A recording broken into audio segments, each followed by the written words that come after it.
মানুষের বদলে যাওয়াটা এখন আর কষ্ট দেয় না, বরং বাস্তবতাকে আরও একটু সহজ করে দেয়। সময়ের সাথে সাথে এটাই শিখি যে জগতে কোনো কিছুই স্থায়ী নয়, এমনকি মানুষের আচরণও না। প্রয়োজন ফুরিয়ে গেলে চেনা মানুষটাও যে কতটা অচেনা হয়ে যেতে পারে তা জীবনের একটা বড় শিক্ষা। আসসালামু আলাইকুম, আমন্ত্রণ করছি নতুন একটি লাইফস্টাইল ব্লগে। আমি Mehnaz, diary of desires channel থেকে। সবাই নিশ্চয়ই আলহামদুলিল্লাহ ভালো আছেন, আর আমিও আল্লাহর রহমতে আলহামদুলিল্লাহ বেশ ভালো আছি। সকালে নাস্তাটা করে নিচ্ছিলাম, আর নাস্তা করতে করতে আমি একটু ফোন স্ক্রল করছিলাম। আসলে বেশ কিছুদিন থেকে আমি একটু বাখুর কিনবো, অনলাইনেই অর্ডার করব। তো সেই বাখুরের দানি, বাখুর বার্নার সহই আমি বাখুর কিনবো। তো এই কারণে আমি ফোনটাকে একটু স্ক্রল করছিলাম চা খেতে খেতে। তো ব্লগের শুরুতেই আমার প্রিয় আপু আন্টিদেরকে একটু মনে করিয়ে দেই যে আজকের ব্লগের কোথাও কোনো অংশ ভালো লেগে গেলে প্লিজ একটা লাইক দিয়ে ব্লগের বাকি অংশটুকু কন্টিনিউ করবেন। আপনাদের একটা লাইক কিন্তু আমার এই চ্যানেলের জন্য শেয়ারের কাজ করবে। আর যারা নতুন এসেছেন, এই ধরনের ডেইলি লাইফস্টাইল ব্লগ যদি আপনাদের কাছে ভালো লেগে যায় তো অনুরোধ করছি আপনারা আমাকে সাপোর্ট করতে পারেন আমার চ্যানেলটিকে সাবস্ক্রাইব করে। পাশে থাকা বেল আইকনের অল অপশনটা সিলেক্ট করে দিতে হবে সাবস্ক্রিপশনের পরে। নোটিফিকেশনে সবার আগে আপনার কাছে আমার ব্লগগুলি পৌঁছে যাবে, আপনি আপনার সুবিধা মতো সময় সেগুলো দেখে নিতে পারবেন। আর আজ কিন্তু খুব ছোট্ট একটা ব্লগ শেয়ার করেছি, আর অনলাইন থেকে কি অর্ডার করেছি সেটা আপনাদের মাঝে শেয়ার করব। তো নাস্তা করতে করতে আমি একটা পেজ সিলেক্ট করে ফেলেছি অলরেডি, আর এরপরে কিন্তু অফ ক্যামেরায় পুরো বাসাটাকে গুছিয়ে নিয়েছি। সোফার উপরে কিছু কাপড় দিয়ে ঢেকে দিয়েছি, কারণ প্রতিদিনের যে ধুলা, ঘর ঝাড়ু বা মোছা বা যাই হোক না কেন, এই ধুলাটা আটকে গেলে আরও বেশি খারাপ লাগবে সোফাটাকে দেখতে। তো যার কারণে আমি একটু কাপড় দিয়ে কাভার দিয়ে দিয়েছি।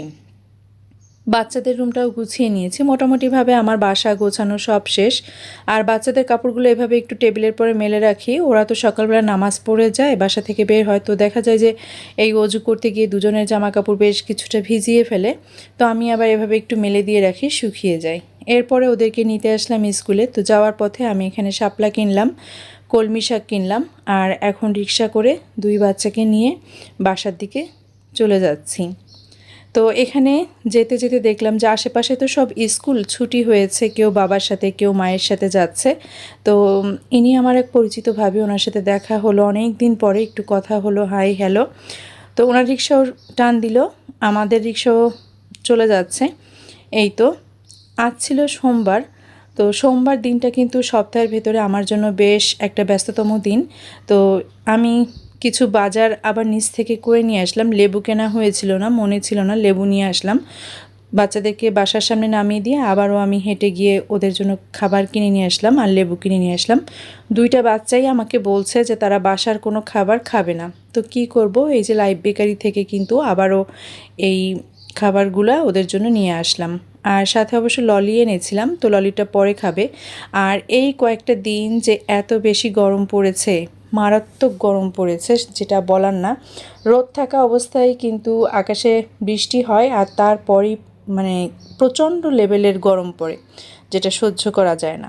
তো এখানে আপনাদের ভাইয়া এই যে ডিটক্স ওয়াটার বানিয়ে রেখেছে, আমি এসে এটা খেলাম। এই পানির ভিতরে শসা, লেবু আর হচ্ছে লবঙ্গ দেওয়া আছে। বাচ্চারা নাস্তা করে নিচ্ছে। আর সুভাকে কিন্তু এখন আমি 2 বেনি করে স্কুলে পাঠাই। তো আপনাদের সাথে একটু শেয়ার করলাম। আর দুই ভাই বোন নিজে বসে এখন হচ্ছে ললি খেয়ে নিচ্ছে। গতদিন একটা সুন্দর কমেন্ট এসেছিল আমার ব্লগে। অবশ্য প্রত্যেকটা আপুই যারা কমেন্ট করেন তারা খুব সুন্দর কমেন্ট করেন। তো সেই কিছু কিছু কমেন্ট আজ পড়ব। তো দেখেন, দুইটা বাচ্চাকে আজ টিফিন দিয়েছিলাম সসেস, ডিম সিদ্ধ আর খেজুর দিয়েছিলাম একটা করে। তো খেজুর দুজন ফেরত নিয়ে এসেছে, তো সেটা আবার আমি উঠিয়ে রাখলাম। এরপরে বক্সগুলোকে আমি সিঙ্কে রেখে দিব। তো আহমেদ রিমন আইডি থেকে আপু কমেন্ট করেছিলেন যে আপু, সুভা তো আমার বেবি, আমিও মিষ্টি খাই না, সুভাও মিষ্টি খায় না। তো আমি আপুকে রিপ্লাই দিয়েছিলাম, এবং আমার প্রত্যেকটা আপুকেই মানে এভাবেই রিপ্লাই দিই যে আসলে সুভাকে তো আপনারা ছোটোবেলা থেকে দেখে আসছেন, আপনারা হচ্ছেন আমার বাচ্চাদের খালামণি, তো অবশ্যই আপনারা সেটা দাবি রেখে কথা বলতে পারেন। এরপরে আমার জামাই আমাকে ওষুধ দিল, এটা হচ্ছে ভিটামিন ডি এবং ক্যালসিয়ামের। তো আমি গ্যাসের ওষুধ সহ ওষুধটা খেয়ে নিলাম, ওটা দুপুরে খেয়েছি। এরপরে আজ যেহেতু সোমবার ছিল, আমি আপনাদেরকে গত একটা ব্লগে বলেছিলাম যে পার্লারে আমি সার্ভিস একটা নিয়েছি, ফেশিয়ালটা করেছি, আর পেডিকিউর আর ম্যানিকিউরের সার্ভিসটা আমি নিতে পারিনি। তো সেই সার্ভিসটা আমি আজ নিয়ে যাব। তো আমার ওয়াসিফ তো সোমবারে আমার সাথেই আসে। পার্লারটা যেহেতু দুপুরবেলা আমি আসি, লোকজন একদম ফাঁকা থাকে, তো আমি ছেলেকে কিছু এইচডাব্লিউ সিডাব্লিউর কপি আমার ব্যাগে নিয়ে এসেছিলাম, যে শুধু শুধু সময় নষ্ট করে কোনো লাভ নাই। আমার ছেলে এখানে বসে এইচডাব্লিউগুলো কমপ্লিট করে ফেললে তাহলে রাতে ওর কষ্ট কিছুটা কম হবে, আর আমি তো ওর পাশে বসে এই সার্ভিসগুলো নিব। তো এখানে দুইটা আপুই আমাকে সার্ভিস দিচ্ছে, একজন পেডিকিউরের কাজগুলো করছে, অন্য আরেকজন আমাকে ম্যানিকিউরটা করে দিচ্ছে, আর আমার ওয়াসিফ পাশে বসে এইচডাব্লিউ কমপ্লিট করছে। শাহিন সুলতানা রিতা আইডি থেকে আপু কমেন্ট করেছেন, কেমন আছো গো আপি, কেমন আছে তোমার পরিবার? আলহামদুলিল্লাহ আপু, আমি ভালো আছি এবং আমার ফ্যামিলির সবাই ভালো আছে। এই তো, আপনি কেমন আছেন? তো আমি এটা আপনাকে জিজ্ঞাসা করাতে আপনি লিখেছেন আমি ভালো মন্দ দুটোতেই আলহামদুলিল্লাহ। আমিও জেনে খুশি হলাম আপু আপনি আলহামদুলিল্লাহ ভালো আছেন। তো পার্লারের কাজ মোটামুটিভাবে আমার শেষ হয়েছে, আমার সার্ভিস নেওয়াগুলো শেষ হলো। তো এখন দেখি আমার ওয়াসিফও লেখাগুলো কমপ্লিট করে ফেলেছে। তো আমি একটু চেক করে নিয়ে তারপরে ব্যাগের ভিতর খাতা ঢুকিয়ে ওকে নিয়ে বের হয়ে গেলাম। এদিক থেকে যেহেতু সময়ও শেষ, সুভাও কোচিং থেকে বের হয়ে গেছে, আর নিচে নামতেই দেখি যে এখানে একজন মামা চানাচুর মাখিয়ে বিক্রি করছে। তো সাথে কিন্তু আমার ফ্রেন্ড ছিল, ফ্রেন্ডের বাচ্চাও ছিল, ওদেরকেও ডাক দিলাম। তো আমি আর আমার ফ্রেন্ড আমরা দুজনেই নাগামরিচ দিয়ে চানাচুর মাখা অর্ডার করেছিলাম, আর বাচ্চাদের জন্য এইভাবে নর্মালটাই দিয়েছিলাম। তো এখন সবাই আমরা একসাথে দাঁড়িয়ে এখানে চানাচুর মাখাটা খাচ্ছি। আমার ফ্রেন্ড অবশ্য আমার দুই বাচ্চাকে চিপস কিনে দিয়েছিল। এই তো সবাই মিলে একসাথে খেয়ে তারপরে হচ্ছে আমরা বাসার দিকে রওনা করব। দুপুরবেলা যখন রিকশায় করে বের হই বাসা থেকে, তখন কিন্তু আসিফ অনেক সময় রিকশায় ঘুমিয়ে যায় আসতে আসতেই। আর এখানে আসার পরও যে ঘুম আসছিল তা না, মোটামুটি দেখি যে ঘুম আসছিল, কিন্তু কখনো না বলে নাই। তারপরেও কিন্তু এইচডাব্লিউ কপিগুলো সব কিছুই কমপ্লিট করলো। আর রাস্তা যখন হেঁটে আসছিলাম তখন এই মসজিদের মিনারটা দেখতে আমার কাছে অনেকটাই ভালো লাগছিল। তো বেশ কিছু দূর হেঁটে আসার পরে তারপরে হচ্ছে রিক্সা পেলাম। আজ রিক্সাগুলো কেন জানি মনে হচ্ছে যে আসতে চাচ্ছিল না। তো যাই হোক, বাসায় এসে আসরের নামাজটা পড়লাম, আর এরপরে আমি একটু ছাদে উঠছি। আজ আপাকে দিয়ে কিছু কাপড় কাচিয়েছিলাম, তো সেগুলো ছাদে নেড়ে দিয়ে গিয়েছিল, আর এখন হচ্ছে যে আমি কাপড়গুলো নিতে এসেছি। তো ছাদে আসলে প্রথমে হচ্ছে যে আমার যে গাছ থাকে সেই গাছগুলো একটু খেয়াল করি, একটু দেখে যাই। তো বেলি গাছে মাঝে মধ্যে ফুল আসে, এখন যেমন একটা কলি আছে, তো আবার কয়েকটা করেই ফুল ফোটে, কিন্তু এগুলো ভিডিও করা হয় না। তো কাপড়গুলো অফ ক্যামেরা তুলে নিয়ে তারপরে আমি বাসায় চলে এসেছি। আর বাসায় আসার পরে একটা পার্সেল আমি ওপেন করছি। একটা পেজ থেকে আমি কিছু ফ্রেগনেন্স অর্ডার করেছিলাম, সেটা হচ্ছে মিয়া ফিল্মিয়া ফ্রেগনেন্স, এই পেজটা থেকে। তো এখানে হচ্ছে ডেলিভারি চার্জ ছাড়া ছিল, আর 550 টাকায় এই 10টা ছোট ছোট পারফিউমের জার ছিল। সাথে কিন্তু একটা মিস্ট্রি বক্স ছিল, সেখানেও একটা ফ্রি পারফিউম গিফট করেছিল। তো প্রত্যেকটার স্মেল আমার কাছে অনেক ভালো লেগেছিল। তারপর আমি আবার একটু ছবি তুলে ওনাদের পেজে রিভিউ দিলাম। তো যাই হোক, আমার কাছে তো অনেকটাই ভালো লেগেছে। অনেক সময় কিন্তু আমরা ঘরে কাজ করতে করতে খুব ঘেমে যাই, বা রাতে শোয়ার আগেও কিন্তু এই ধরনের একটু পারফিউম নিজের কাছে শরীরে মাখিয়ে নিলে কিন্তু ভালো লাগে। তো যার কারণে কিন্তু আমার এই বক্সটা অর্ডার করা। এরপরে কিছু বাকরখানি এনেছিলাম। এই বাকরখানিটা হচ্ছে তিলের, খুবই টেস্টি। তো সেটা আমি আবার এই টেবিলের পরে জারটাতে রেখে দিচ্ছি, যে সকাল সন্ধ্যায় একটু চার সাথে খাওয়া যাবে। হাফ কেজি অর্ডার করেছিলাম, পুরোটা আসলে জারে ধরেনি। তো যেই কয় পিস ধরেছে সেটা আমি জারে রেখে বাকিটা আমি কিচেন আলমারিতে উঠিয়ে রাখলাম। রাতে আপনাদের ভাইয়া বাসায় আসার সময় এখানে 10 থেকে 12 কেজি ল্যাংড়া আর আম্রপালি নিয়ে এসেছে। সেগুলো বাচ্চারা পলিথিন খুলছে, এগুলো মেলে রাখা হলো। আর অফ ক্যামেরায় আমি রাতের খাবারের আয়োজন করলাম।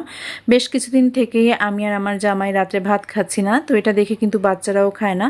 তো আজ রাতের খাবারে ছিল এই যে কলমি শাক ভাজি, কয়েকটা আম ছিলে নিয়েছিলাম, আর এটা হচ্ছে চিয়া সিড, টক দই, লেবু, মধু, আর সাথে হচ্ছে কুমড়ো বীজ, সূর্যমুখীর বীজ আর আখরোট বাদামটা একসাথে মিক্স আপ করে তারপরে এটা করা হয়েছে। আর কয়েকটা ডিম সিদ্ধ করে নিয়েছিলাম, আলু সিদ্ধ ছিল, আর শসা কেটে রাখা হয়েছিল। এই ছিল রাতের খাবার। তো এটা পরদিন বিকালবেলা আমি যে পেজটাতে অর্ডার করেছিলাম, তো একদিনের ভেতরেই কিন্তু আমার এই পার্সেলটা চলে এসেছে। তো ভাবলাম যে আমি এটা এই ব্লগের সাথেই মানে অ্যাড করে দিই।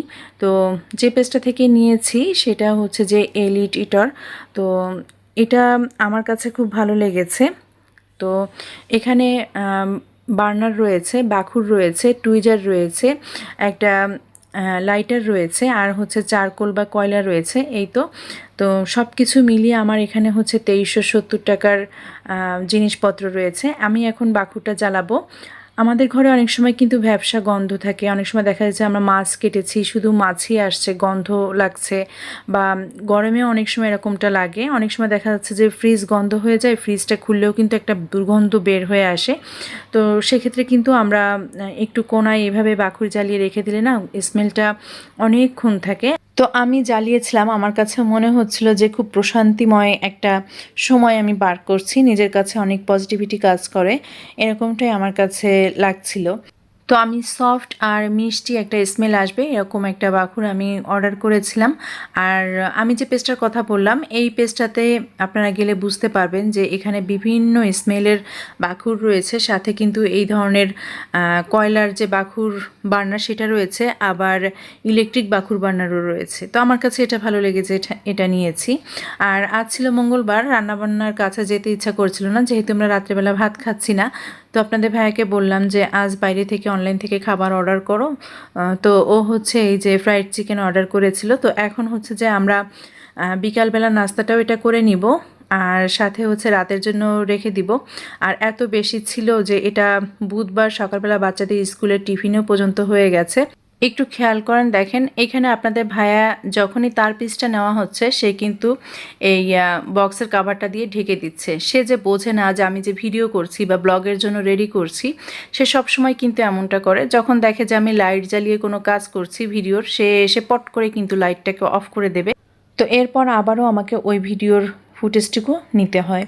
তো এভাবে করেই চলছে। আর ইদানিং যে কাজটা সে প্রায় করে সেটা হচ্ছে যে আমাকে যখনই হাতে ফোনটা নিতে দেখে তখনই সে খুব বিরক্ত হয়ে যায়। মাঝে মধ্যে ভাবে যে আমি মনে হয় সংসার কাজ কাম সব কিছু বন্ধ রেখে সারাদিন মনে হয় ফোন টিপাটিপিই করি। তো একদিন বলেছিলাম যে বাসা থেকে অফিস যাওয়ার সময় বাসাকে যেভাবে দেখে যাও এলোমেলো, একদিন কোনো কাজই করব না, অফিস থেকে ফিরে এসে এরকম দেখলে সেদিন বুঝতে পারবে কি করি আর না করি। তো বিদায় নিচ্ছি, দেখা হবে নেক্সট ব্লগে। ভালো থাকবেন সবাই, আল্লাহ হাফেজ, আসসালামু আলাইকুম।